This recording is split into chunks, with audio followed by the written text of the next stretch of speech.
ختم نبوت کے نام سے جو عقیدہ و نظریہ اخذ کیا جا چکا ہوا ہے، جس کا مطلب یہ لوگ یہ لیتے ہیں کہ محمد کے بعد نہ تو کوئی رسول ہے اور نہ ہی کوئی نبی، محمد آخری رسول تھا، محمد آخری نبی تھا۔ اس بارے میں ڈاکٹر محمد اقبال، جنہیں علامہ اقبال کے نام سے جانا اور پہچانا جاتا ہے، ان کے کیا عقائد و نظریات تھے، ان کا نظریہ کیا تھا، آج یہ راز آپ پر کھول کر واضح کرتے ہیں۔ ایسا راز، ایسے حقائق کہ جنہیں آج آپ سن کر چونک جائیں گے۔ بلا شک و شبہ آج یہ بات آپ کے لیے بالکل نئی ہے، لیکن اس کا مطلب قطعاً یہ نہیں ہے کہ اگر کوئی بات پہلی بار سامنے آتی ہے تو وہ جھوٹ ہے، وہ غلط ہے، اور جو نسل در نسل چلا آ رہا ہے وہ سچ ہے۔ نہیں، بالکل نہیں۔ کسی بھی شے کے، کسی بھی بات کے حق ہونے کی بنیاد اس کے دلائل کو دیکھا جائے گا، اس میں غور و فکر کیا جائے گا، تحقیق کی جائے گی، اس کے بعد ہی آپ کسی نتیجے پر پہنچ سکتے ہیں۔ اور آج نہ صرف ہم ڈاکٹر محمد اقبال، جنہیں علامہ اقبال کے نام سے جانا جاتا ہے، ان کے بارے میں یہ انکشاف کریں گے، یہ راز، یہ حقائق کھول کر واضح کریں گے کہ انہوں نے نہ صرف دعویٰ نبوت کیا، بلکہ انہوں نے یہ دعویٰ کیا کہ میں وہی مہدی ہوں جس کا خود کو مسلمان کہلوانے والے انتظار کر رہے ہیں، اور میں وہی آخر الزمانی، یعنی میں وہی مسیح ہوں، وہی عیسیٰ ہوں جس کا خود کو مسلمان کہلوانے والے انتظار کر رہے ہیں۔ اور پھر آج تک اس بات کو کیوں چھپایا گیا؟ انتہائی اہم بات، انتہائی اہم راز، انتہائی اہم حقائق انہیں کیوں چھپایا جاتا رہا؟ آج تک کیوں چھپایا گیا؟ اور جن لوگوں نے چھپایا اس کی وجوہات کیا تھیں؟ اس کا جواب آپ کو خود کو مسلمان کہلوانے والوں کی ایک بہت بڑی علماء میں سے جو ایک شخصیت ہے، جس کا ایک بہت بڑا نام ہے، بہت بڑا مقام ہے، جن کی ماضی قریب میں وفات ہو چکی، انہی کی زبانی آپ کے سامنے رکھیں گے کہ انہوں نے اس بارے میں کیا انکشافات کیے، خود اپنی زبان سے کیا اقرار کیا، کیا انکشافات کیے، کیا تسلیم کیا، کہ کیا وجوہات ہیں اس کی کہ آج تک اقبال کے بارے میں یہ حقائق جو ہے وہ چھپا کر رکھے گئے۔ اور پوری دنیا کے ملاؤں کو میرا کھلم کھلا چیلنج ہے کہ وہ میری اس بات کو غلط ثابت کر کے دکھائیں اور جان لیں۔ غلط ثابت کرنا یہ نہیں ہوتا کہ آپ منہ سے صرف ہوا خارج کرتے رہیں، گالیاں دیں، بکواسات کریں، نہیں، دلائل سے میری بات کو رد کریں۔ حق جو ہوتا ہے، جو اہل حق ہوتے ہیں، وہ گالیاں نہیں دیتے، وہ الزامات نہیں لگاتے، وہ بہتانات نہیں باندھتے، وہ تہمتیں نہیں لگاتے، وہ منہ سے جاگ نہیں نکالتے، وہ کتوں کی طرح بھونکتے نہیں ہیں۔ آج سے 14 صدیہ قبل محمد نے بھی کہا تھا کہ مومن وہ ہے جو علم و حکمہ سے بات کرے۔ محمد نے کہا تھا کہ جب منافق سے بات کی جاتی ہے تو وہ دلائل سے بات کرنے کی بجائے گالیاں دیتا ہے، جھگڑا کرتا ہے، پھدکتا ہے، الزامات لگاتا ہے۔ کیوں؟ کیونکہ اس کے پاس دلائل نہیں ہوتے، باطل ہوتا ہے نا۔ تو آج جو راز، جو حقائق اقبال کے بارے میں آپ کے سامنے کھول کر واضح کیے جا رہے ہیں، یہ دنیا کے تمام ملاؤں کو چیلنج ہے، بالخصوص ان لوگوں کو، ان ملاؤں کو چیلنج ہے کہ جو ایک طرف اقبال کو ہیرو بنا کر پیش کرتے ہیں، دوسری طرف اس چیز کو چھپا دیتے ہیں، کہ وہ آ کر اس سوال کا جواب دیں کہ کیا انہیں اس بات کا علم نہیں تھا، اور اگر علم تھا تو انہوں نے پھر کیوں چھپایا؟ ایک طرف وہ اقبال کو ہیرو بنا کر پیش کرتے ہیں اور دوسری طرف وہ کیا کرتے ہیں؟ دوسری طرف جو اتنے عظیم حقائق ہیں، اتنے بڑے حقائق ہیں، ان کو چھپا دیا گیا۔ کیوں؟ اس کی وجہ کا یہ نہیں ہے کہ ان لوگوں کی خواہشات جو ہیں ان کا کلا کما ہوتا تھا، ان لوگوں کا اپنا دجل چاک ہوتا تھا۔ بہرحال آتے ہیں اس واقعے کی طرف جس واقعے میں خود کو مسلمان کہلوانے والے جو ہیں، ان کے جو علماء ہیں، ان میں سے ایک بہت بڑی شخصیت جن کی ماضی قریب میں وفات ہو چکی ہے، انہوں نے اپنی زبان سے اس بارے میں کیا کہا۔ آج سے کچھ سال قبل میری ملاقات ایک ایسی شخصیت سے ہوئی جو خود کو مسلمان کہلوانے والوں کے علماء میں ایک بہت بڑا نام اور بہت بڑا مقام رکھتی ہے، جن کی ماضی قریب میں وفات ہو چکی۔ ان کا نام آگے چل کر واضح کیا جائے گا۔ جب میری ان سے ملاقات ہوئی تو میں نے ان سے سوال کیا، میں نے کہا کہ میں آپ سے ایک سوال کرنا چاہتا ہوں، اور میں اپنا سوال لے کر خصوصی طور پر آپ کے پاس اس لیے آیا ہوں کیونکہ مجھے امید ہے، نہ صرف امید ہے بلکہ مجھے یقین ہے کہ آپ ہی ہیں جو میرے سوال کا ٹھیک سے جواب دے سکتے ہیں، بہتر جواب دے سکتے ہیں۔ مجھے آپ کے علاوہ اپنے سوال کے جواب کی کسی سے امید نہیں ہے اس دور میں۔ تو انہوں نے کہا ٹھیک ہے آپ سوال کریں۔ تو میں نے ان سے سوال کیا کہ کیا آپ اقبال کو پسند کرتے ہیں؟ تو وہ آگے سے مسکرا پڑے، کہتے ہیں کہ آپ مجھے نہیں جانتے، میرے آپ نے بیانات نہیں سنے۔ تو میں نے کہا نہیں ایسی بات نہیں ہے، میں اصل میں آپ کی زبان سے سننا چاہتا ہوں، اس وقت آپ کے سامنے موجود ہوں تو میں چاہتا ہوں کہ آپ میرے سامنے اس چیز کا جو ہے وہ اقرار کریں، اظہار کریں، مجھے جواب دیں۔ تو کہتے ہیں یہی آپ کا سوال تھا۔ میں نے کہا یہ سوال تو نہیں تھا نا، اگر یہ سوال ہو تو پھر اس کا مطلب میں تو بے وقوف ہوا، اس کا جواب تو آپ کی ویڈیوز سے مل سکتا ہے، آپ کے جو بیانات ہیں ان میں آپ نے جا جو ہے اقبال کو کوٹ کیا ہوا ہے، آپ کے اقبال کے بارے میں اپنے جو ہے وہ نظریات کا اظہار بھی کرتے رہتے ہیں۔ تو بہرحال انہوں نے کہا کہ آپ کا اصل سوال ہے اس کی طرف آئیں۔ تو میں نے کہا نہیں، یہ جو میں آپ سے سوال کر رہا ہوں اس کا اس کے ساتھ بہت گہرا تعلق ہے، جب تک آپ میرے اس سوال کا جواب نہیں دیں گے، اور یہ صرف میرا ایک سوال یہ نہیں ہے، جو اصل سوال ہے، جو سوال کا مرکز و محور ہے، وہاں تک جانے کے لیے جو چھوٹے موٹے کچھ 2-4 سوالات ہیں ان کے جوابات آپ کو دینے پڑیں گے۔ جب آپ ان سوالات کے جوابات دیں گے تو وہ سوال جو ہے میرے لیے آسان ہو جائے گا آپ سے کرنا، اور آپ کے لیے جواب دینا بھی بالکل آسان ہو جائے گا۔ تو انہوں نے کہا اس میں سوال کرنے والی کوئی بات نہیں، بلا شک و شبہ میں اقبال کو نہ صرف بہت پسند کرتا ہوں بلکہ میں اقبال کا بہت بڑا مداح ہوں، اور اقبال کو تو میں اپنے لیے اپنا روحانی استاد مانتا ہوں۔ اقبال نے تو میری زندگی میں ایک انقلاب برپا کر دیا، یعنی اس طرح کی انہوں نے کافی باتیں کی، اقبال کی جو ہے وہ تعریفیں کی۔ میں نے کہا ٹھیک ہے، مجھے یہی امید سی آپ سے کہ آپ یہی جواب دیں گے۔ میں نے کہا آگے بڑھتے ہیں، اسی طرح کا ایک اور سوال ہے، اس کا بھی آپ جو ہے وہ جواب دے دیں تاکہ ہم اب جو اصل سوال کا مرکز و محور ہے اس کی طرف جائیں۔ کہتے ہیں ٹھیک ہے آپ کریں سوال۔ تو میں نے سوال کیا کیا اقبال جو ہے اس کو خودی کا علم تھا، خودی کیا ہے؟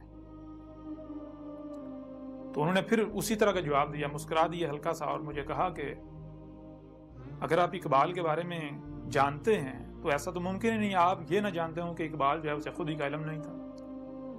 میں نے کہا نہیں، اصل میں نے یہ سوال آپ سے اس لیے کیا ہے کیونکہ جو اصل سوال ہے، جو کہ محور ہے، مرکز ہے، وہ آسان ہو جائے گا، نہ صرف میرے لیے بلکہ آپ کے لیے بھی۔ میرے لیے سمجھنا آسان ہو جائے گا، آپ کے لیے سمجھانا آسان ہو جائے گا، کوئی کسی قسم کی جو ہے وہ پریشانی، کنفیوژن، کوئی الجھن نہیں رہے گی۔ تو انہوں نے پھر بہرحال اسی طرح انہوں نے جواب دیا، انہوں نے کہا کہ اقبال جو ہے نہ صرف جو ہے وہ انہیں خود ہی کا علم تھا بلکہ وہ اقبال پر خود ہی جو ہے وہ ظاہر ہو چکی ہوئی تھی، بیدار ہو چکی ہوئی تھی۔ تو انہوں نے کہا کہ جس نے بھی اقبال کا نام سنا ہے ایسا ممکن ہی نہیں کہ وہ اس بارے میں نہ جانتا ہو کہ اقبال کو نہ صرف خود ہی کا علم تھا بلکہ اقبال پر اس کی خود ہی بیدار ہو چکی ہوئی تھی۔ اور پھر انہوں نے کہا کہ اقبال سے پہلے تو برصغیر پاک و ہند میں خودی کا جو تصور ہے یہ تو بالکل ناپید ہو چکا ہوا تھا۔ یہ اقبال تھا جس نے کئی صدیوں بعد آ کر برصغیر کے اندر یہ جو خودی ہے اسے بیدار کیا ہے، خودی کا تصور جو ہے یہ لوگوں کو دیا ہے، ان پر واضح کیا۔ جو صدیوں سے جو تصور جو ہے وہ ناپید ہو چکا ہوا تھا، یہ اقبال تھا جس نے صدیوں بعد برصغیر میں اس تصور کو عام کیا۔ اقبال کی وجہ سے لوگوں کو خود ہی سے شناسائی ہوئی۔ بہرحال انہوں نے یعنی کہ اس بارے میں کافی باتیں کی، تو یعنی واضح کیا، بالکل کھول کے واضح کیا، بڑی تفصیل کے ساتھ واضح کیا، کچھ مثالیں بیان کی، کچھ انہوں نے دلائل دیے، اقبال کے حوالے سے کچھ واقعات بیان کیے جو کہ عموماً سننے کو نہیں ملتے۔ تو انہوں نے واضح کیا کہ اقبال کو نہ صرف خود ہی کا علم تھا بلکہ اقبال پر اس کی خود ہی جو ہے وہ ظاہر ہو چکی ہوئی تھی۔ تو میں نے کہا الحمدللہ میرا جو سوال ہے وہ تو اب بالکل آسان ہو گیا، اب مجھے سمجھنے میں کوئی پریشانی جو ہے وہ پیش آئے گی، مجھے کوئی الجھن ہوگی، نہ ہی آپ جب جواب دیں گے تو آپ کو جواب دینے میں کوئی الجھن، کوئی پریشانی جو ہے وہ پیش آئے گی۔ تو کہتے ہیں اب پھر آپ اپنا سوال پیش کریں۔ تو میں نے کہا سوال یہ ہے کہ میں کچھ لکھ کر لایا ہوں، میں وہ آپ کے سامنے رکھنا چاہتا ہوں۔ تو میں نے اقبال کا ایک شعر جیب سے میں نے جو پیپر جس پر لکھا ہوا تھا وہ نکالا اور میں نے ان کے سامنے رکھ دیا۔ جیسے ہی میں نے وہ کاغذ کا ٹکڑا جس پر اقبال کا ایک شعر لکھا ہوا تھا میں نے ان کے سامنے رکھا تو ان کی جو کیفیت تھی وہ اچانک ایک دم سے ایسی ہو گئی جیسے کہ کسی پر آسمان گر پڑا ہو۔ یعنی کہ آپ کو بھی آپ بھی جانتے ہوں گے کہ زندگی میں کئی بار آپ کے ساتھ ایسا ہوا ہوگا یا کئی مواقع پر ایسا ہوا ہوگا یا کم از کم ایک آدھ بار ہوا ہوگا کہ کبھی غیر متوقع طور پر کچھ ایسا واقع ہو جاتا ہے، کوئی ایسا حادثہ ہو جاتا ہے، ایسا واقعہ ہو جاتا ہے جو کہ آپ کے اوسان خطا کر دے. آپ یہ تک بھول جائیں کہ آپ کر کیا رہے تھے. اگر آپ کچھ بول رہے تو آپ یہ تک بھول جائیں کہ آپ کیا بول رہے تھے. اس طرح بالکل حیران، ششدر، پریشان، دنگ رہ جانا، چونک جانا، بالکل جو ہے وہ ایک عجیب سی ایسی کیفیت میں چلے جائیں جیسے کہ آپ موجود ہی نہیں ہیں. تو ان کی اچانک سے یہ حالت ہوگی جیسے کہ ان کے اوپر کوئی یعنی آسمان ٹوٹ پڑا ہے ان پر. اب میں چونکہ سمجھ چکا تھا کہ اس کی وجہ کیا ہے، ان کی اس کیفیت کی وجہ کیا ہے، تو کچھ دیر وہ اسی کیفیت میں رہے، خاموش رہے. تو میں نے انہیں کہا، ڈاکٹر صاحب آپ مجھے میرے سوال کا جواب نہیں دے رہے. تو پھر انہوں نے جو ہے وہ میری طرف دیکھا، اور جس انداز میں دیکھا، جس طرح دیکھا، وہ بالکل واضح طور پر ایک ایسا انداز تھا جیسے کہ کوئی شرمندہ ہوتا ہے، اپنی شرمندگی کا اس کے چہرے سے اظہار ہو رہا ہوتا ہے، عیاں ہوتی ہے شرمندگی، ندامت. تو مجھے کہتے ہیں کہ اب آپ سے کیا چھپانا.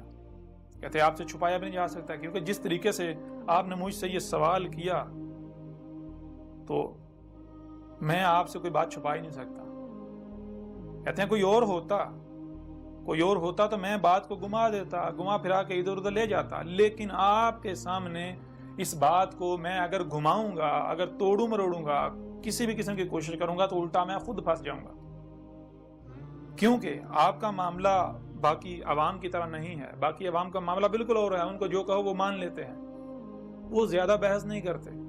اگر کوئی بحث کرتا بھی ہے تو وہ اس کو ہم عاجز کر دیتے ہیں، اس کے سامنے ایسی یعنی کہ بات کو گول مول کر کے ایسا ادھر سے ادھر کر کے جو ہے گھما پھرا کر بات کریں گے، ادھر سے ادھر لے جائیں گے کہ وہ اس کا دماغ ہی گھوم جائے گا، اسے سمجھ نہیں آئے گی کہ میں نے کرنا کیا ہے. تو آپ کے ساتھ ایسا نہیں کیا جا سکتا، اس لیے میں جو حقیقت ہے وہ آپ کے سامنے جو ہے وہ رکھتا ہوں. تو حقیقت انہوں نے اس کا اقرار کیا. وہ حقیقت کیا تھی وہ بیان کرنے سے پہلے جو شعر میں نے ان کے سامنے رکھا تھا وہ میں آپ کے سامنے رکھتا ہوں، جو اس وقت میرے سامنے موجود ہے.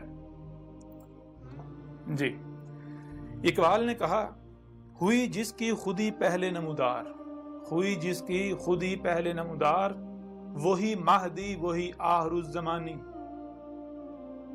یعنی بالکل آسان الفاظ میں اقبال یہ کہہ رہا ہے، اور پھر یہ بھی ذہن میں رکھیں کہ یہ ایسا نہیں ہے کہ اقبال کی زندگی کی ابتدا میں یہ اقبال نے شعر کہا تھا، نہیں، یہ زندگی کے آخری ایام میں، یہ جو زندگی کا اقبال کا آخری وقت تھا، آخری کچھ سال تھے، ان سالوں کی بات ہے. تو اقبال نے جو کہا وہ یہ ہے، ہوئی جس کی خودی پہلے نمودار، یعنی جو شخص جو بھی جس کی خودی اپنی حقیقت کیا ہے سب سے پہلے نمودار ہو گئی، وہی مہدی ہے، وہ مہدی جس کا خود کو مسلمان کہلوانے والے انتظار کر رہے ہیں.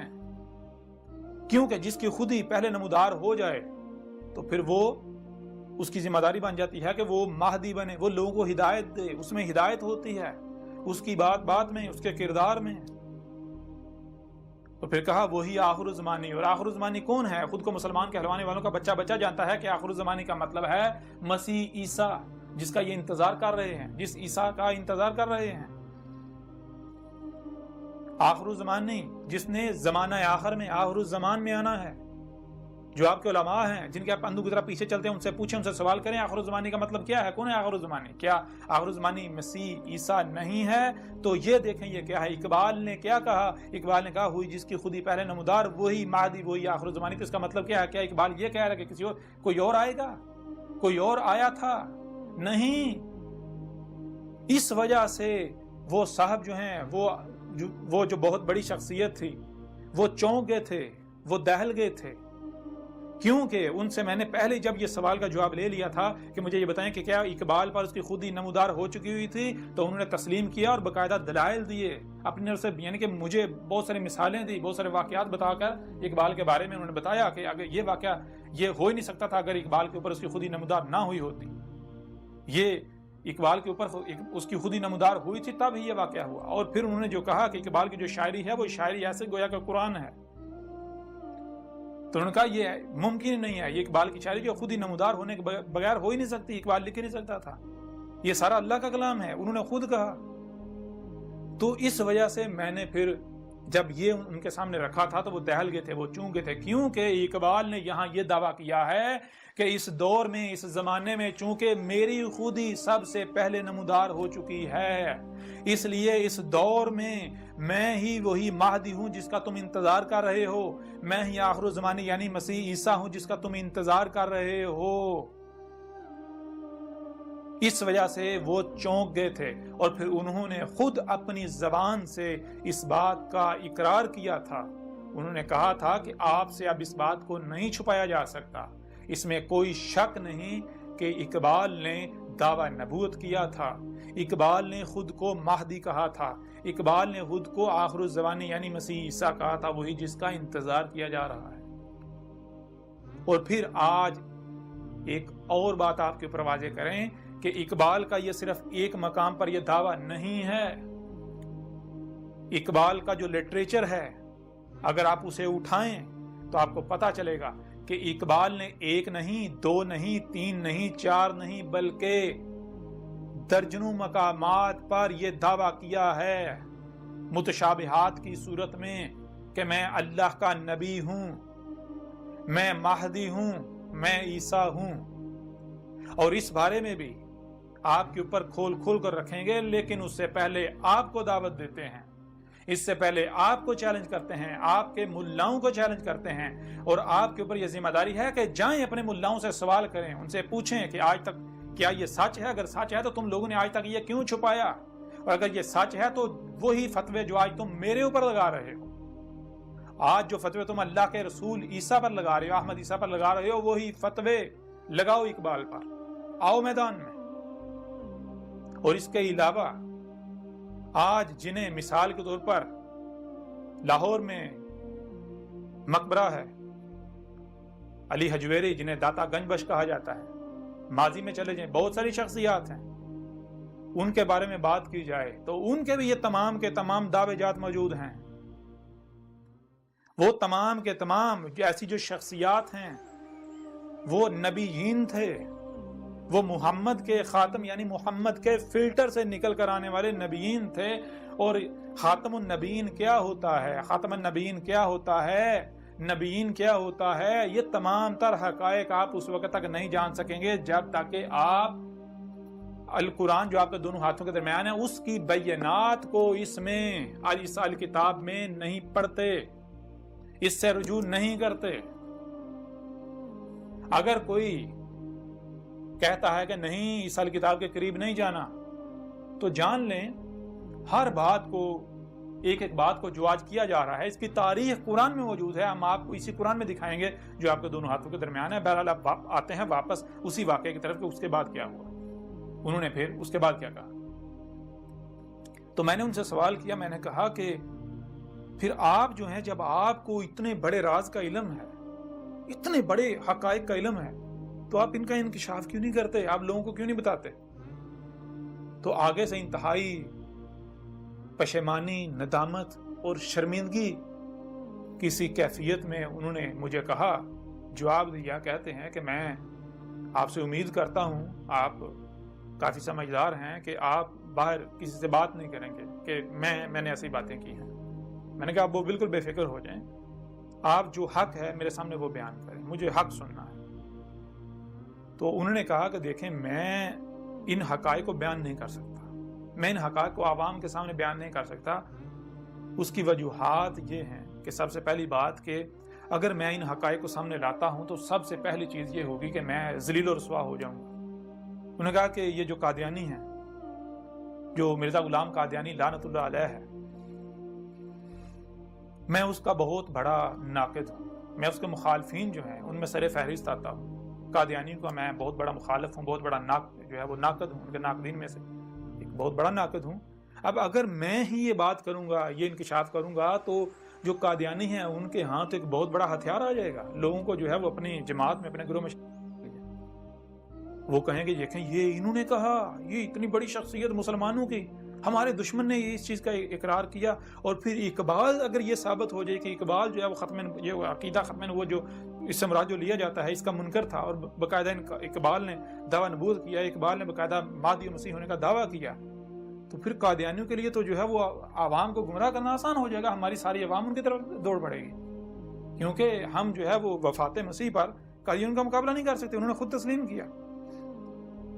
تو بہرحال انہوں نے پھر میں نے کہا تو پھر یہ مجھے آپ یہ بتائیں کہ یہ آپ مجرم نہیں بنیں گے؟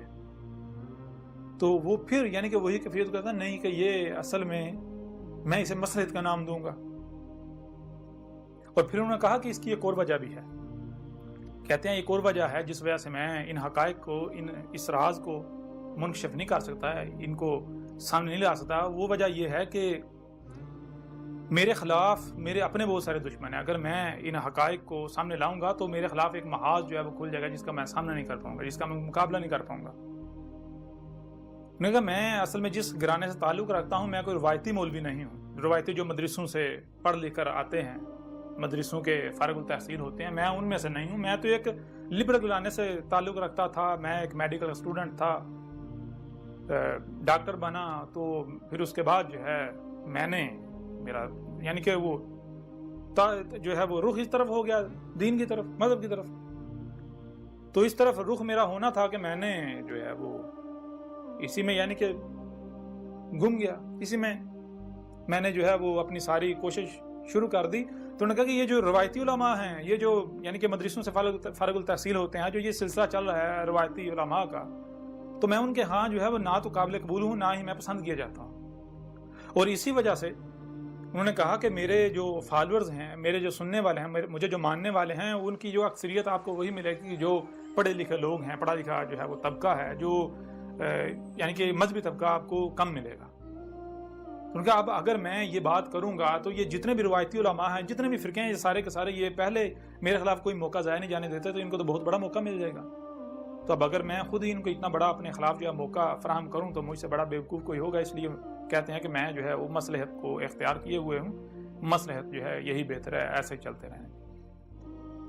تو جب انہوں نے اس طرح کے جوابات دیے، ان باتوں کا اقرار کیا، تو میں اندر سے دلی طور پر ان سے بدظن ہو گیا، مجھے جو ہے وہ ایک میرا دل کھٹا سا پڑ گیا کہ اتنی بڑی شخصیت کیمرے کے سامنے حق پر اتنے بڑے بڑے حق کے ہونے کے دعوے، یعنی کہ حق کے دعوے کرتے ہیں، بڑے بڑے دعوے، بڑے جذبات میں آ کے لیکچرز دیتے ہیں، بیانات کرتے ہیں، اور اتنا بڑا یعنی کہ جو حق کا جو تقاضا ہے وہ یہ پورا ہی نہیں کر رہے، وہ کرنے سے یہ ڈر رہے ہیں، طرح طرح لوگوں کی ملامتوں سے ڈر رہے ہیں، اور طرح طرح کے خوف جو ہیں ان کا یہ شکار ہیں، یہ تو پھر اپنی خواہشات کی تباہ کر رہے ہیں۔ بہرحال میں یعنی کہ ان سے میرا دل تو کھٹا ہوگا، لیکن اس کے باوجود جو ہے میں نے ان سے یعنی سوال کیا، میں نے کہا کہ ایک میں آپ سے اور سوال کرتا ہوں۔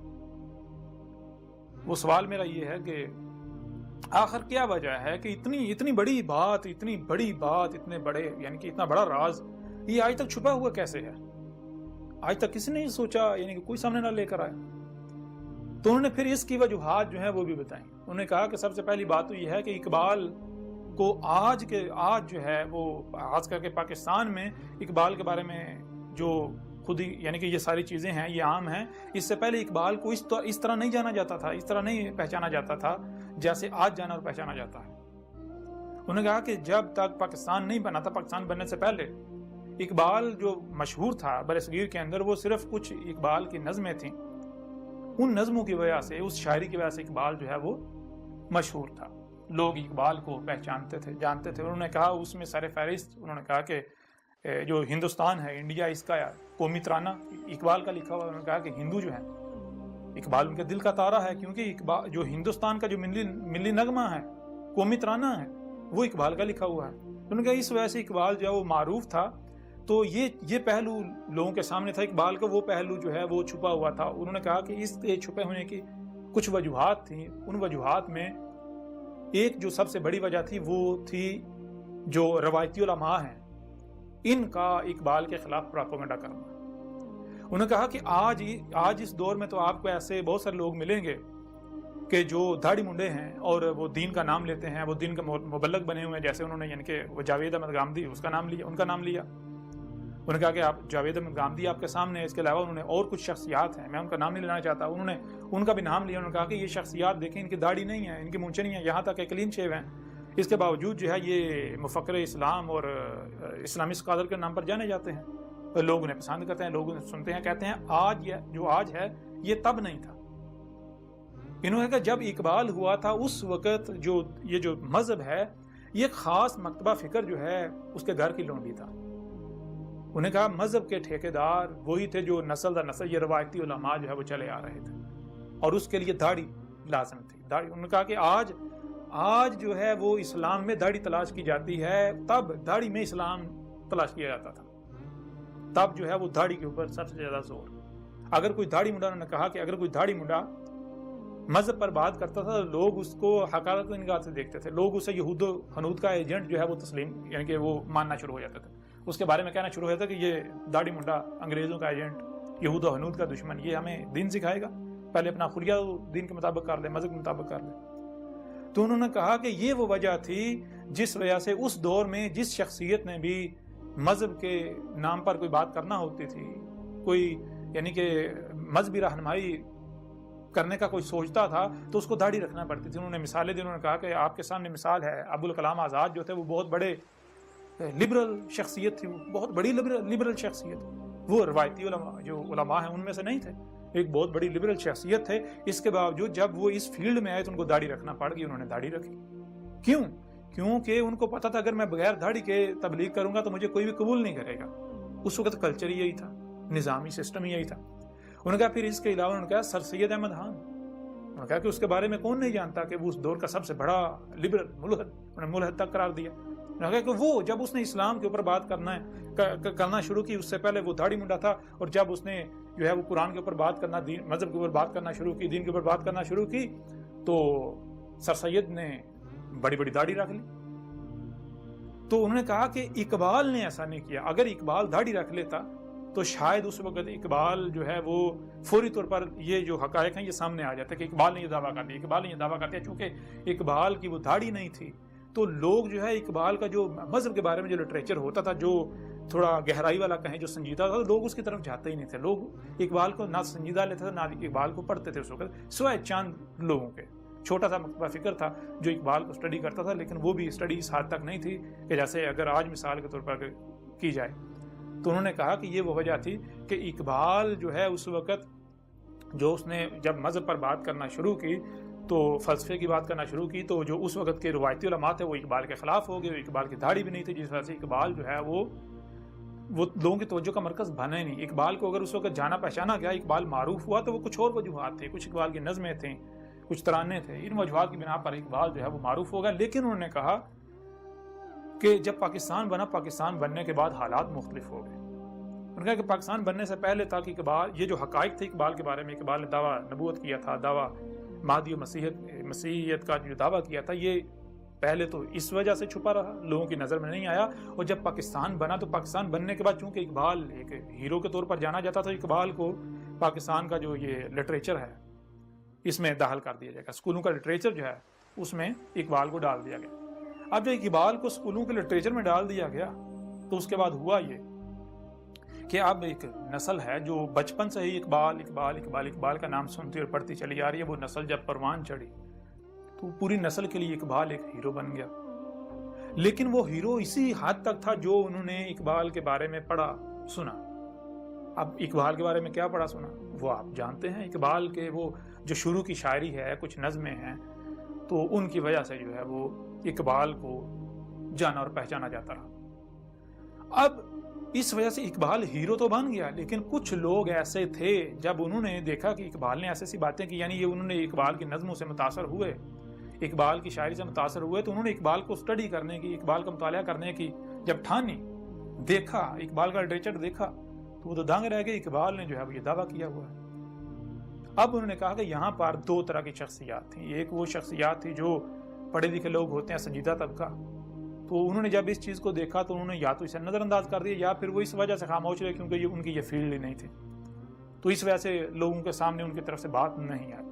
اور دوسری طرف انہوں نے کہا کہ جو مذہبی طبقہ تھا، انہوں نے کہا جو خود کو علماء کہلواتے ہیں، جو اقبال سے متاثر تھے، انہیں پھر اپنی مثال دی، ان کا جیسا کہ انہوں نے کہا جب میں نے اقبال کو اسٹڈی کیا، اقبال کا مطالعہ کیا بڑی گہرائی سے، اقبال پر تحقیق کی، تو یہ حقائق میرے سامنے آئے تھے، یہ سارے حقائق میرے سامنے آئے، لیکن میں نے سوچا بھی میں ان کو سامنے لاؤں، لیکن ان کو سامنے لانا یہ میرے بس کا کام نہیں تھا، کیونکہ اگر میں سامنے لاتا تو ایک طوفان برپا ہو جاتا۔ انہوں نے کہا پھر جو مذہبی شخصیات تھیں انہوں نے دو وجوہات کی بنا پر ان حقائق کو چھپا دیا۔ ایک وجہ ہے یہ جو ملامتیں ہیں، دشمنی ہیں، یہ وجہ ہے۔ دوسری وجہ جو ہے یعنی کہ وہ جو بھی ان حقائق کا انکشاف کرے گا وہ متنازع ہو جائے گا معاشرے کے اندر۔ اور دوسری وجہ یہ ہے کہ ایک طرف تو اقبال کو ہیرو بنا کر پیش کیا جا رہا ہے، باقاعدہ جو ہے اسکولوں کے لٹریچر میں ڈالا گیا ہوا ہے، اور دوسری طرف اگر اقبال کے بارے میں یہ انکشاف کیا جائے تو یہ تو طوفان کھڑا ہو جائے گا کہ بھئی ایک طرف ختم نبوت کے نام پر جو قاعدہ نظریات پائے جاتے ہیں اس پر مرنے مارنے کو تیار ہو جاتے ہیں، لوگوں کی گردنیں اتارنے کو تیار ہو جاتے ہیں، اور اب تو قانون بھی جو ہے وہ کب کا ضیاء الحق کے دور کا جو ہے پاس ہو چکا ہوا ہے، بعد میں مزید اس میں شکیں ڈال دی گئیں۔ تو اب یعنی کہ تو اس وجہ سے ایک طرف یہ سب کیا جاتا ہے اور دوسری طرف جو ہے وہ اقبال کے بارے میں اتنے بڑے حقائق چھپا دیے جاتے ہیں۔ اب یہ اقبال یعنی کہ یہ حقائق اگر سامنے لائے جائیں تو کیا ہوگا، نتیجہ آپ کے سامنے ہے، یعنی کہ پھر یہ منافقت اختیار کی گئی۔ یعنی کہ اگر ہم ان حقائق کو سامنے لائیں تو وہ جو اقبال کو آج تک ہیرو بنا کر پیش کیا جاتا رہا، پھر وہ سوال اٹھے گا کہ یہ کیوں، ایسا کیوں؟ اور پھر اب جب اقبال کو ہم نے لوگوں کے دلوں میں ڈال دیا ہوا ہے بچپن سے، اب اگر اقبال کے بارے میں ایسی بات کی جائے گی تو جو کرے گا لوگ اس کے خلاف اکٹھے ہو جائیں گے، کھڑے ہو جائیں گے۔ تو اس وجہ کا یہ کچھ وجوہات تھی جن وجوہات کی بنا پر یہ راز، یہ حقائق آج تک چھپے رہے۔ اور پھر آخر میں نے یعنی کہ کچھ ہنسی مذاق میں ان سے ایک بات کی، میں نے کہا کہ میں نے تو یہ بھی سنا ہے کہ اقبال جو ہے وہ مے خانے یعنی پب میں شراب خانے جاتا تھا، اقبال شرابی تھا، شراب پیتا تھا اور لوگوں کو بھی پلاتا تھا، وہ جام بھر بھر کے لوگوں کو پلاتا تھا۔ اقبال شراب خانے میں کام کرتا رہا، خود بھی پیتا، لوگوں کو بھی پلاتا رہا، میں نے یہ سنا ہے۔ اور میں نے پھر ساتھ ہی ہنستے ہنستے یعنی کہ وہ مذاق کی طرز میں نے یہ بھی کہا، میں نے کہا ہاں اقبال کے لیے نارمل ہے، یہ کون سی بڑی بات ہے، اقبال چونکہ یورپ میں رہا ہے تو یورپ میں تو یہ چیز عام ہے، ہو سکتا ہے۔ تو انہوں نے آگے سے کہا کہ اب آپ مذاق کرتے ہیں، آپ کو پتہ ہے کہ جس بارے میں آپ بات کر رہے ہیں یہ حقیقت یہ نہیں ہے، حقیقت کچھ اور ہے۔ تو میں نے کہا کیا میں صحیح سمجھ رہا ہوں؟ تو انہوں نے کہا کہ بالکل، آپ بالکل صحیح سمجھ رہے ہیں۔ اب یہ کس بارے میں تھا کہ میں صحیح سمجھ رہا ہوں؟ اور انہوں نے کہا کہ ہاں آپ صحیح سمجھ رہے ہیں، وہ تھا اقبال یعنی کہ وہی دوسرے مقام پر اقبال کا دعویٰ نبوت اور مقامات پر۔ جیسے مثال کے طور پر میں آپ کے سامنے رکھتا ہوں کہ اقبال نے کہا لا پھر اقبال وہی بادہ و جام ایسا کی، ہاتھ آ جائے مجھے میرا مقام ایسا کی، 300 سال سے ہیں ہند کے میخانے بند، اب مناسب ہے تیرا فیض ہو عام ایسا کی، میری منائے غزل میں تھی ذرا سی باقی، شیخ کہتا ہے کہ ہے یہ حرام، ہے یہ بھی حرام ایسا کی، شعر مردوں سے ہوا بیشائے تحقیق تہی، رہ گئے صوفی و ملا کے غلام ایسا کی، عشق کی تیغ جگردار اڑا لی کس نے، علم کے ہاتھ میں خالی ہے نیام ایسا کی، سینہ روشن ہو تو ہے سوز سخن عین حیات، ہو نہ روشن تو سخن مرگ دوام ایسا کی، تو میری رات کو مہتاب سے محروم نہ رکھ، تیرے پیمانے میں ہے ماہ تمام ایسا کی۔ یہ وہ نظم ہے، نظم تو نہیں کہیں گے، یہ وہ کلام ہے اقبال کا کہ جس کی بنیاد پر میں نے اس وقت طنزیہ یعنی کہ مذاق کی صورت میں نے کہا کہ اقبال جو ہے وہ ساقی تھا، وہ مے خانے جاتا تھا، وہ شرابی تھا۔ تو انہوں نے آگے سے کہا کہ آپ کو پتہ ہے کہ یہ حقیقت نہیں ہے، حقیقت وہی ہے جو آپ سمجھ رہے ہیں۔ تو میں نے کہا کہ میں جو سمجھ رہا ہوں کیا وہ حق ہے، وہ صحیح ہے؟ انہوں نے کہا بالکل وہ حق ہے۔ تو میں نے کہا میں پھر بھی آپ کو ایک بار بتا دیتا ہوں کہ میں کیا سمجھ رہا ہوں۔ تو پھر میں نے انہیں بتایا میں نے کہا کہ ساقی کسے کہتے ہیں؟ ساقی کہتے ہیں جام بانٹنے والے کو، پلانے والے کو۔ اور کون سا جام؟ حق کا جام۔ تو میں نے کہا میرے نزدیک جو میں نے یعنی کہ جو مجھے علم ہے، ساقی نبی کو کہتے ہیں جو حق کا جام پلانے آتا ہے، بانٹنے آتا ہے۔ اور پھر میں نے کہا میرے نزدیک میں جو ہے، میں حق ہے۔ اقبال نے جو حق ہے، جو حق کے طلبگار ہوتے ہیں، تڑپتے ہیں حق کے لیے، تڑپ رہے ہوتے ہیں، وہ میں ہے، حق۔ اور پھر میں نے کہا جو میں خانہ ہے وہ پب شراب خانہ نہیں، میں چونکہ حق اور میں خانہ کہتے ہیں نبوت کو، مقام نبوت۔ مقام نبوت اسی کے اندر آگے اقبال نے اس کا ذکر بھی کیا ہے۔ اور پھر میں نے کہا کہ جو اقبال نے کہا 300 سال سے ہیں بند ہند کے میخانے، بند 300 سال سے ہیں ہند کے میخانے بند، یہ جو اقبال نے کہا یہ میخانے کون سے ہیں؟ یہی کہ یہ جو نبیوں کے آنے کا سلسلہ ہے یہ 300 سال سے رکا ہوا ہے۔ 300 سال سے کوئی ساقی آئے نہیں، کوئی نبی آئے نہیں برصغیر ہند کے اندر۔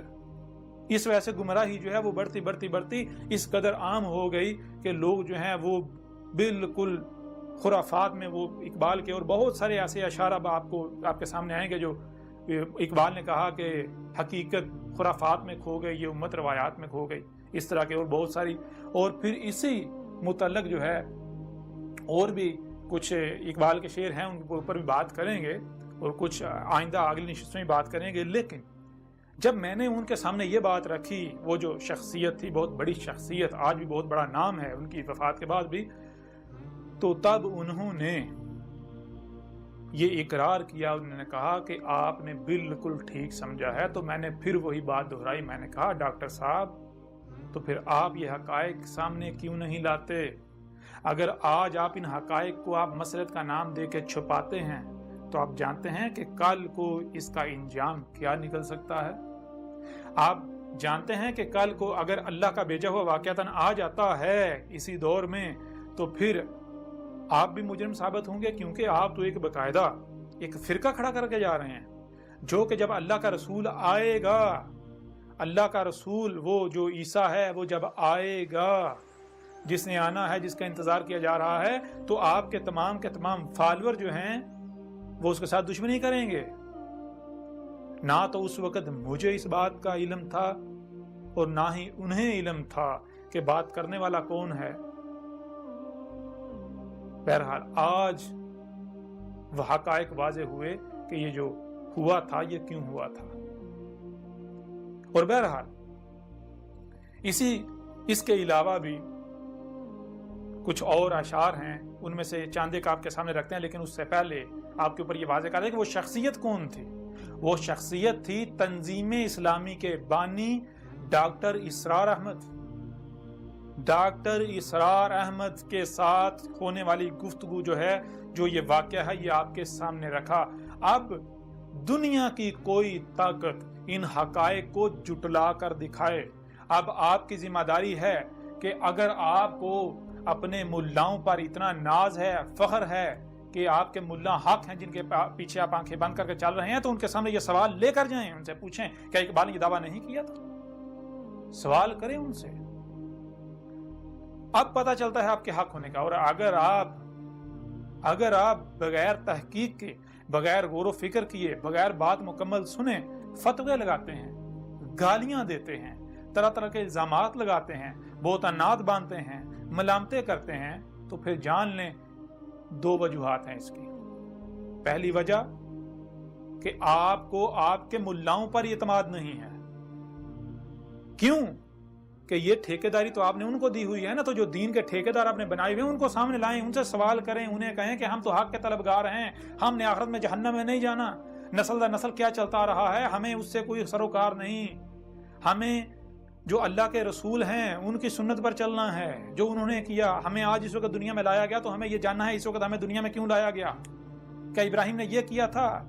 بار بار تمہیں قرآن میں بھی کہا گیا ابراہیم کی ملت پر قائم ہو جاؤ، ہر طرف سے کٹ کے ابراہیم کی ملت پر قائم ہو جاؤ، تو کیا ابراہیم نے یہ کیا تھا؟ یا پھر ابراہیم نے یہ کہا تھا کہ یہ بھی کہہ رہا ہے میں حق پر ہوں، وہ بھی کہہ رہا ہے میں حق پر ہوں، ہر ایک کہہ رہا ہے میں حق پر ہوں، لیکن ہر کوئی آپس میں اختلاف کر رہا ہے۔ ایسا کیسے ہو سکتا ہے سارے سارے حق پر ہیں؟ ہاں، کس بنیاد پر ہر کوئی کہہ رہا ہے میں حق پر ہوں؟ ہر کوئی اسی کو حق کہہ رہا ہے جس پر اس نے اپنے آباء و اجداد کو پایا، جو اس نے نسل در نسل اس تک چلتا آیا۔ تو ابراہیم نے کیا کیا؟ ابراہیم نے یہ نہیں کیا کہ جو نسل در نسل چلا رہا ہے اسی پر ڈٹ گیا، نہیں یہی آقا، نہیں، ابراہیم نے تحقیق کی، ہر فرقے کو چھان مارا، جب غور و فکر کیا، تحقیق کی، تو پتہ چلا یہ سارے کے ساری باطل ہیں، یہ تو اندھو کی طرح اپنے آباء و اجداد کے پیچھے چل رہے ہیں۔ ابراہیم نے کہا میں کفر نہیں کروں گا، میں سنتا اور دیکھتا ہوں، اللہ نے مجھے اسے سمجھنے کی صلاحیت بھی دی، اور پھر جو ان کانوں سے، ان آنکھوں سے سنائی اور دکھائی نہیں دیتا، اسے سننے دیکھنے کے لیے، یعنی جو کہ غائب ہے، اللہ نے میرے سینے میں دل رکھا۔ دل وہ سنتا ہے، وہ دیکھتا ہے جو کان نہیں سنتے، جو آنکھیں نہیں دیکھ سکتی، آنکھوں سے، کانوں سے سنا نہیں جا سکتا، آنکھوں سے دیکھا نہیں جا سکتا۔ تو ابراہیم نے کیا کیا؟ ابراہیم نے غور و فکر کیا، تحقیق کی، اور ابراہیم نے جانا کہ آج اس وقت میں دنیا میں بھیجا گیا ہوں تو آخر کیوں؟ جب ابراہیم کے اوپر حق واضح ہوا تو ابراہیم نے کیا کیا؟ پھر ابراہیم نے حق کا اعلان کیا۔ جب ابراہیم نے حق کا اعلان کیا تو پھر ابراہیم کے خلاف بھی بالکل وہی ہوا جو آج آپ لوگ میرے خلاف کر رہے ہو، بالکل وہی، یہی آگ ابراہیم کے خلاف جلائی گئی تھی، جو آگ آج آپ ابراہیم کے، جو آج آپ جو ہے وہ میرے خلاف جلا رہے ہیں، آج آپ کر رہے ہیں، یہی آگ ابراہیم کے خلاف ہو۔ ابراہیم کیا ہے؟ اللہ نے کیا کہا قرآن میں؟ ابیکم ابراہیم، تمہارا ابا ابراہیم ہے۔ اگر آپ ابراہیم کو ابا بنائیں اور وہی آپ کے ساتھ نہ ہو جو ابراہیم کے ساتھ ہوا، یہ کیسے ممکن ہے؟ تو آپ خود غور کریں کہ کون ابراہیم کو ابا بنا رہا ہے؟ میں ابراہیم کو ابا بنا رہا ہوں یا آپ لوگ؟ کون کہاں کھڑا ہے؟ میں اس مقام پر کھڑا ہوں جہاں ابراہیم کھڑا تھا، اور آپ اس مقام پر کھڑے ہیں جہاں ابراہیم کے دشمن کھڑے تھے، وہ جو نسل در نسل اسی پر چلتے آ رہے تھے، جس پر انہوں نے اپنے آباء و اجداد کو پایا۔ غور و فکر نہیں کرنا، جو سنا اسی کے اوپر چل پڑے، جو دیکھا اسی کے اوپر چل پڑے، سمجھنا نہیں۔ وہ عقل کے اندو، اگر جو سنائی اور دکھائی دے رہا اسے سمجھنا نہیں تو تمہیں یہ دماغ کیوں دیا، یہ کھوپڑ کیوں دیا؟ بہرحال واپس آئیں تو اقبال نے مثال کے طور پر دیکھیں، ایک اور مقام پر اقبال کا کہنا ہے، اقبال نے کہا مینارہ دل پہ اپنے خدا کا نزول دیکھ، اب انتظار مہدی و عیسیٰ بھی چھوڑ دے۔ تو جب اقبال کے اوپر یہ حقائق واضح ہوئے تھے تو اقبال نے یہ کہا، اقبال نے کہا کہ مینارہ دل پہ اپنے خدا کا نزول دیکھ۔ اقبال نے کہا میرے دل پہ اب میری خودی میرے اوپر نمودار ہو گئی، تو میرے دل پر، میرے دل کے مینارے پر میرا خدا اتر رہا ہے۔ اب یہ جو اقبال نے کہا جو میں بول رہا ہوں یہ میرا خدا بول رہا ہے، میری خودی بول رہی ہے۔ خودی کیا ہے؟ وہ سورہ الحشر کی آیت نمبر 19 میں وَلَا تَكُونُوا كَالَّذِينَ نَسُوا اللَّهَ فَأَنسَاهُمْ أَنفُسَهُمْ، اس کے اوپر بھی بات کریں گے، بڑی ڈیٹیل کے ساتھ، تفصیل کے ساتھ بات کریں گے اس میں کیا کہا گیا اور جو فراڈ کیا گیا وہ بھی آپ کے سامنے رکھیں گے۔ بہرحال یہ جو بھی باتیں کی جائیں سب کے سب حقائق آپ کو اس الکتاب میں، اس میں بینات ہیں، آیات بینات، آیات القرآن میں ہیں، وہ جو آپ کے دونوں ہاتھوں کے درمیان ہے اس کی بینات اس میں ہیں، یہ دیکھ لیں۔ یہ 3 حصوں پر مشتمل الکتاب اور آن لائن 7 حصوں پر مشتمل، جس کا لنک آپ ویڈیو ڈسکرپشن وغیرہ میں لے سکتے ہیں، ہمارے مختلف جو یعنی کہ مختلف جگہوں سے آپ کو مل جائے گا۔ تو یہ ہے اقبال کہہ رہا ہے مینارہ دل پہ اپنے خدا کا نزول دیکھ، اب انتظار مہدی و عیسیٰ بھی چھوڑ دے۔ اب اقبال کیا کہہ رہا ہے؟ اقبال تو تمہارے مہدی و عیسیٰ کا کفر کر رہا ہے، وہ کہہ رہا ہے اب کسی مہدی و عیسیٰ نے نہیں آنا اسے۔ اقبال نے کہا اب اس دور کا میں ہی مہدی ہوں، اس دور کا میں ہی عیسیٰ ہوں، یہ اقبال دعویٰ کر رہا ہے۔ اب آئیں میدان میں، یہ صرف چند ایک حوالوں سے آپ کے سامنے رکھا ہے، اس کے علاوہ درجنوں مقامات پر اقبال نے دعویٰ کیا ہے، درجنوں مقامات پر۔ اگر کسی میں ہمت ہے تو وہ انہی کو غلط ثابت کر دے، پتہ چل جائے گا۔ اس کے علاوہ اقبال نے جو آپ کی جو روایات جن کو آپ حدیث کا نام دیتے ہیں ان کے بارے میں جو کچھ کہا، یہ جو آج جو کچھ ملا ہیں، اقبال نے میری جو پہلی زندگی میں کہا اس کو چھوڑ دیں۔ پہلے اقبال نے خود کلیم کیا، خود اقبال نے اقرار کیا کہ پہلے تو میں صوفی و ملا کا غلام تھا، میں گمراہ تھا، پہلے میں صوفی و ملا کے گن گاتا تھا، میں ان کے پیچھے چل رہا تھا، لیکن جب میرے اوپر میری خود ہی نمودار ہوئی تو مجھے پتا چلا کہ یہ صوفی و ملا جو ہیں، یہ جتنے ملاٹے ہیں، یہ اللہ کے کتنے بڑے دشمن ہیں۔ یہ وہ وجہ تھی جس وقت اقبال کے اوپر بھی فتوے لگائے گئے، اقبال کے ساتھ دشمنی کی گئی، کیونکہ ان ملاؤں نے اسی وقت بانپ لیا تھا اگر اقبال جو اس کو رستہ دیا گیا تو یہ ہماری جڑیں کاٹ دے گا۔ یہ وجہ تھی جس وقت اسی وقت انہوں نے اقبال کو جو ہے پنپنے نہیں دیا تھا۔ بہرحال اقبال کے بارے میں میں کیا کہتا ہوں، میرا کیا کہنا ہے، آپ کو اس وقت تک سمجھ نہیں آئے گی جب تک کہ آپ اسے نہیں پڑھتے۔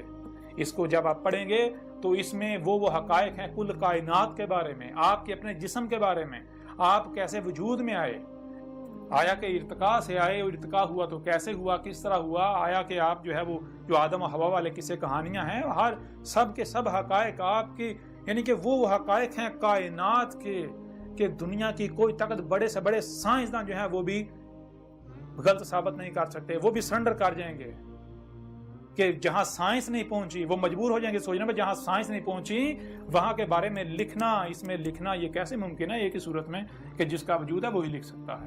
اور اس وقت آپ کے ساتھ کون کلام کر رہا ہے؟ اس کے ساتھ وہی کلام کر رہا ہے، اللہ کلام کر رہا ہے اس کے ساتھ، اس وقت آپ کے ساتھ۔ اگر آپ دشمنی کرتے ہو اللہ کے ساتھ تو جان لو اللہ کو تم لوگ عاجز نہیں کر سکو گے۔ اور بھی مثال کے طور پر جب میں نے کہا کہ آدھے سے زیادہ قرآن میری تاریخ ہے، قرآن میں میرا ایک جگہ پر نہیں سینکڑوں مقامات پر میرا ذکر ہے۔ آپ لوگ تو یہ کہہ رہے ہو نا، یعنی کہ ایک پر بھی نہیں، ایک چھوڑو سینکڑوں مقامات پر اس کو پڑھو، اس کو ختم نبوت ہو، جو ختم نبوت کے نام پر آپ نے جو کچھ گڑ رکھا ہے اس کے حقائق کیا ہیں؟ وہ دجل اس میں چاک کر دیا گیا، ایک پہلو سے نہیں درجنوں پہلوں سے، اور دنیا کی کوئی طاقت رد نہیں کر سکتی۔ اور جن روایات کا تم لوگ سہارا لے رہے ہو، جن روایات کا سہارا لے کر تم لوگوں نے یہ عقائد نظریات اخذ کیے ہوئے ہیں، گڑے ہوئے ہیں، وہ بھی اس کے اندر وہ روایات بھی موجود ہیں، ان کی حقیقت بھی چاک کی گئی ہے، بالکل واضح کیا گیا ہے کہ ان روایات کی بنیاد پر جو تم لوگوں نے دجل جو ہے وہ پھیلایا ہوا تھا اس کی وہ بھی چاک کر کے رکھ دیا گیا۔ بہرحال اب آپ پر ہے کہ آپ اندھوں کی طرح اپنے ملاؤں کے پیچھے چلنا چاہتے ہیں یا پھر آپ حق کے طلبگار ہیں۔ اگر آج آپ حق سے کفر کرتے ہیں تو پھر جان لیں کہ یہ مقابلہ کس کے ساتھ ہے؟ آپ کا انجام بالکل وہی ہونے والا ہے جو قوم نو کا ہوا، وہی جو قوم عاد کا ہوا، وہی جو قوم سمود کا ہوا، وہی جو قوم شعیب کا ہوا، وہی جو قوم لوط کا ہوا، وہی جو آل فرعون کا ہوا۔ اگر کوئی میرے ساتھ دشمنی کرتا ہے، اگر کوئی میرے ساتھ دشمنی کرتا ہے اور جو میری دعوت کو دل سے تسلیم کر رہے ہیں ان کے ساتھ دشمنی کرتا ہے تو وہ جان لے وہ نہیں بچے گا، نہ دنیا میں بچے گا نہ آخرت میں بچے گا۔ آخرت میں جب اس کے سامنے اس کا حساب لینے والا آئے گا تو پھر اس کی آنکھیں پھٹی کی پھٹی رہ جائیں گی، اس کے سامنے کون آتا ہے سب سمجھ آ جائے گی۔ میرے خلاف پراپگنڈا کرنے والوں، میرے خلاف محاذ کھولنے والوں، ہوش کے ناہن لو، میں کوئی بکواس نہیں کر رہا، میں کوئی ہوا میں باتیں نہیں کر رہا، میں کوئی ہوا میں باتیں نہیں کر رہا، میں دلائل کے ساتھ ایک ایک بات کر رہا ہوں۔ اگر ہمت ہے، اگر حق پر ہو تو دلائل کے ساتھ بات کرو۔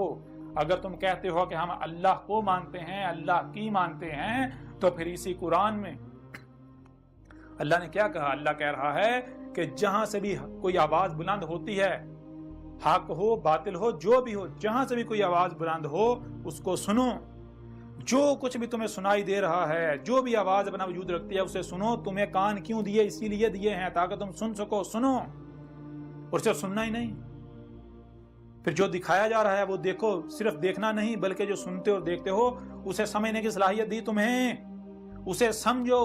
تو جو ان صلاحیتوں کا استعمال نہیں کرتے، جو صرف سنتے ہیں اور وہی کرتے ہیں جو سنا، جو دیکھتے ہیں وہی کرتے ہیں جو دیکھا، وہ کیا ہے؟ جو عقل کا استعمال نہیں کرتے، جو غور و فکر نہیں کرتے، جو سنا اور دیکھا اس کی تحقیق نہیں کرتے، اندھوں کی طرح اپنے باوجد کے پیچھے چلتے ہیں، تو ان کے بارے میں اس پورے قرآن میں جگہ جگہ کیا کہا؟ ایک مقام پر کہا کہ وہ اندھے ہیں، دوسرے مقام پر کہا کہ وہ پالتو جانور ہیں، وہ جانور جن کے گلوں میں پٹے ڈالے ہوئے ہیں، جن کے پٹے دوسروں کے ہاتھ میں ہیں، جس کے ہاتھ میں پٹا ہے اسی کے پیچھے جاتے ہیں، ادھر ادھر اپنے گردن نہیں کر سکتے، اپنا رخ ادھر ادھر نہیں کر سکتے۔ اگر ادھر ادھر رخ کریں گے تو جس کے ہاتھ میں رسی ہے ان کی وہ پٹے گا ان کو۔ اور مقام پر کہا کہ وہ کیا ہیں؟ وہ خنزیر ہیں۔ ایک اور مقام پر کہا کہ وہ قرادہ ہیں۔ قرادہ کا مطلب کیا ہے؟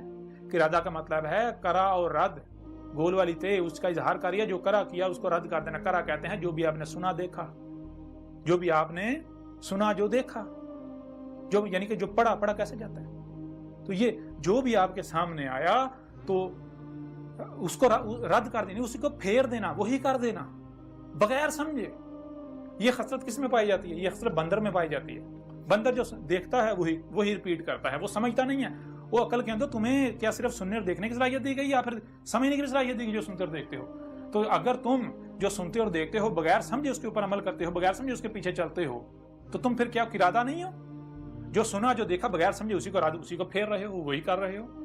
پھر اور مقام پر کیا کہا گیا کہ یہ الاموات ہیں، یہ تو زندہ ہی نہیں ہے، ان کا زندہ یعنی کہ زندہ ہونا نہ ہونا ایک برابر ہے۔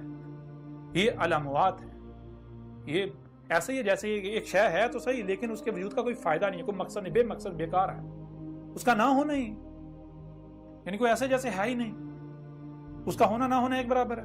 پھر ایک اور مقام پر کہا کہ یہ القبور میں ہے، قبروں میں ہے، یہ میٹیریل باڈی جیسے اس سے پہلے چوپایوں کی صورت میں یا اور مخلوقات کی صورت میں ابھی بھی وہی یہ مادہ جو ہے یہ 4 پاؤں کی صورت میں حالت قبر میں ابھی بھی ہے، قبور میں ہے، اور ایسوں کو تم سنا نہیں سکتے، دکھا نہیں سکتے۔ کیوں؟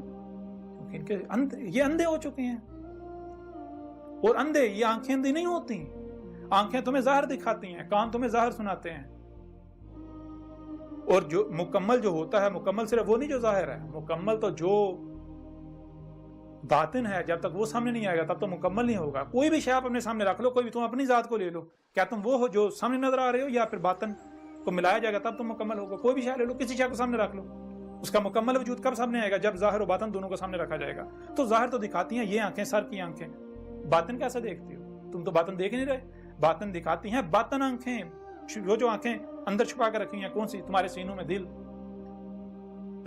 جن کے دل زندہ ہیں۔ یہ آنکھوں سے اندھا ہونا اندھا نہیں ہوتا، دل ہیں سینوں میں جو اندھے ہو جاتے ہیں۔ بہرحال اب آپ کے اوپر ہے کہ آپ اندھوں کی طرح مجھے گالیاں دیتے ہیں۔ اب وہی کرتے ہیں جو قوم نوح نے کیا تھا، قوم عاد نے کیا تھا، قوم ثمود نے کیا تھا، جو قوم شعیب نے کیا تھا، جو قوم لوط نے کیا تھا، جو آل فرعون نے کیا تھا۔ تو پھر انجام آپ کو ان سے مختلف نہیں ہونے والا۔ بار بار کہہ رہا ہوں، جان لیں عذاب آپ کے سر کے اوپر کھڑا ہوا ہے۔ جو کہتے ہیں کہ اس کا قرآن میں ذکر نہیں ہے، آدھے سے زیادہ قرآن میری تاریخ ہے، یہ اس کے اندر کھول کے رکھ دیا، دنیا کی کوئی طاقت اس کا رد نہیں کر سکتی۔ اگر دنیا کی کوئی طاقت رد کر دے تو یہ جو سب سے زیادہ جن کو پریشانی لاحق ہے پاکستان میں، پاکستانی قوم، چلیں آپ کو ایک چیلنج دیتا، آپ کے ملک پر کتنا قرضہ ہے؟ آپ کے ملک پر آپ کے وزیر اعظم کا کہنا ہے کہ 28 سے 30 ہزار ارب روپے قرضہ ہے، بیرونی قرضہ جو ہے۔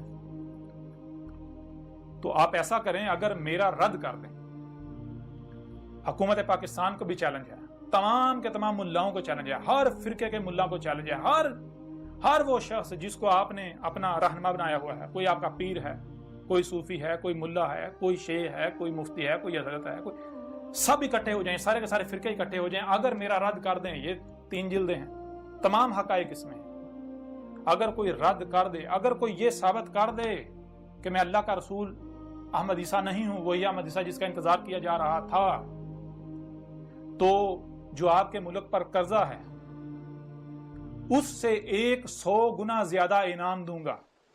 نہ صرف آپ کے ملک کا قرضہ اتر جائے گا، بلکہ آپ دنیا کے امیر 3 ملکوں میں شمار ہو جائیں گے، اور اس کے علاوہ آپ کے ملک کے جتنے افراد ہیں، جتنی آبادی ہے، فی فرد کے حساب سے 1 ارب انعام دیا جائے گا آج۔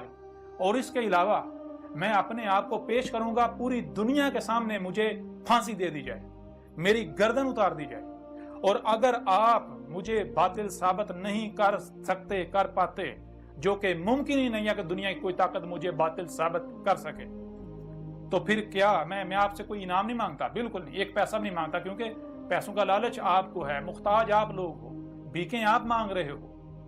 مجھے آپ سے پیسوں کی ڈیمانڈ نہیں، کم از کم قتل کی سزا تسلیم کرو جو تم نے خود تجویز کی ہے۔ تم خود کہتے ہو نا کہ قذاب کی سزا قتل ہے، تو ٹھیک ہے، جو قذاب ہے اس کی سزا قتل۔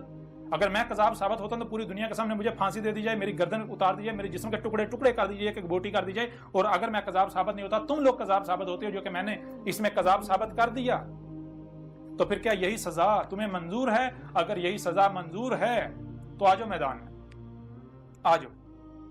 اگر تم لوگ مجھے باطل ثابت نہیں کرتے، مجھے غلط ثابت نہیں کرتے، مجھے قذاب ثابت نہیں کرتے، اور الٹا خود قذاب ثابت ہو جاتے ہو، تو کیا تمہیں اور جو تمہارے ماننے والے ہیں وہ سب اس سزا کے لیے تیار ہیں کہ انہیں پوری دنیا کے سامنے پھانسی دے کے دنیا سے آپ کو یعنی کہ آپ سے دنیا کو پاک کر دیا جائے؟ آپ جیسے مشرکین سے اگر ہمت ہے تو میدان میں آ جائیں، جان لیں۔ یہ جو قرآن جو آپ کے دونوں ہاتھوں کے درمیان ہے، اس میں کیا لکھا ہوا ہے؟ اس میں تو بالکل واضح ہے، ایک طرف رسولوں، دیکھیں رسولوں کو سامنے رکھیں، رسولوں کے بارے میں قرآن میں کیا لکھا ہے؟ پورے قرآن میں رسولوں کے بارے میں یہ لکھا ہے، کسی ایک بھی رسول نے یہ نہیں کہا کہ میں تمہیں منوانے کے لیے آیا ہوں، کسی ایک بھی رسول نے یہ دعویٰ نہیں کیا کہ میں منوانے کے لیے، ہر رسول نے یہ کہا کہ میرے پر صرف یہ ہے کہ میں نے کھول کھول کے پہنچانا ہے بس۔ وہ منوانا جس کا کام ہے وہ منوا لے گا، منوانا میرے رب کا کام ہے، منوا لے گا۔ جس دن میں اپنی ذمہ داری پوری کر دوں گا، پیغام کھول کھول کر پہنچا دوں گا، اس کے بعد میرا رب منوا لے گا۔ دیکھیں ہاں کیسے منواتا ہے، پھر پتہ چلے گا تم مانتے ہو یا نہیں مانتے۔ ہر رسول نے یہ کہا، کسی ایک بھی رسول نے یہ نہیں کہا کہ میں وکیل بنا کر بھیجوں گا۔ وکیل کا کام ہوتا ہے منوانا۔ کوئی کہتا ہے کہ مجھے تم یہ چیز، میرا یہ مطالبہ پورا کرو، میں مان جاؤں گا، تو اگر اس کا مطالبہ پورا کیا جائے تو یہ ہے وکالت کرنا؟ نہیں، یہ نہیں ہے۔ بھائی ہر رسول کا کام ہوتا ہے حق جو ہے وہ کھول کھول کر پہنچا دینا۔ کوئی مانتا ہے مانے، نہیں مانتا نہ مانے، ہر رسول کی یہ دعوت رہی۔ ہر رسول نے اپنے امتی کو، اپنے ماننے والے کو یہی کہا تمہاری ذمہ داری یہ ہے، منوانا تمہاری ذمہ داری نہیں ہے، منوانا اللہ کا کام ہے۔ اور دوسری طرف جو باطل ہیں، باطل کا کام اس کے بعد دلیل نہیں ہوتی، وہ کہتا ہے کہ ہاں اسی پر چلو جس پر ابا اجداد کو پایا، وہ کہتا ہے غور و فکر نہیں کرنا۔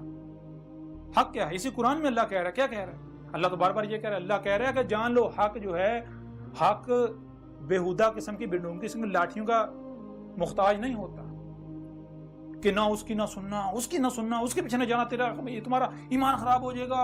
ایمان نہ ہوا، دودھ ہو گیا جو تھوڑی دیر گرمی میں پڑا خراب ہو جائے گا۔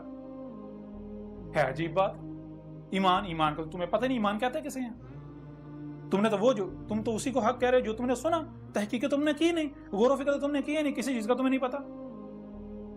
تمہارا اللہ کیا کہہ رہا ہے؟ اللہ تو بار بار یہ کہہ رہا ہے، اللہ کہہ رہا ہے حق کی نشانی یہ ہے کہ حق جب بھی سامنے آتا ہے، حق کہتا ہے کہ بھائی اپنے گھوڑے دوڑا لو۔ حق سب سے پہلے حق کی علامت، حق کی پہچان یہ ہے، حق سب سے پہلے آپ کو آزاد کرتا ہے، آپ کے ہاتھ کھولتا ہے، آپ کی ٹانگیں کھولتا ہے، آپ کے ہاتھ پاؤں کھول کے آپ کو آزاد کرتا ہے، آپ کی آنکھیں کھول کے آزاد کرتا ہے، آپ کے کان کھول کے آزاد کرتا ہے، دماغ کھول کے آزاد کرتا ہے، دل کھول کے زندہ کر کے آزاد کرتا ہے۔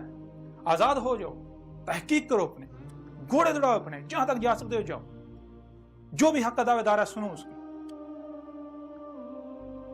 بالآخر اگر تم حق کے طلبگار ہو تو بالآخر تمہیں یہاں آنا پڑے گا، تمہارے اوپر واضح ہو جائے گا کہ یہ حق ہے۔ اور اگر کوئی باطل ہے تو باطل کی پہچان یہ ہے کہ باطل سب سے پہلے آپ کا راستہ بند کرتا ہے، آپ کے ہاتھ باندھتا ہے، آپ کے پاؤں باندھتا ہے، آپ کی آنکھیں بند کرتا ہے، آپ کے کان بند کرتا ہے، اور وہ یہ نہیں کہتا کہ میں باطل ہوں، دیکھو اگر تم اس کی بات سنو گے تو تمہارے اوپر باطل واضح ہو جائے گا، حق واضح ہوگا۔ نہیں، وہ ایسا نہیں کہتا۔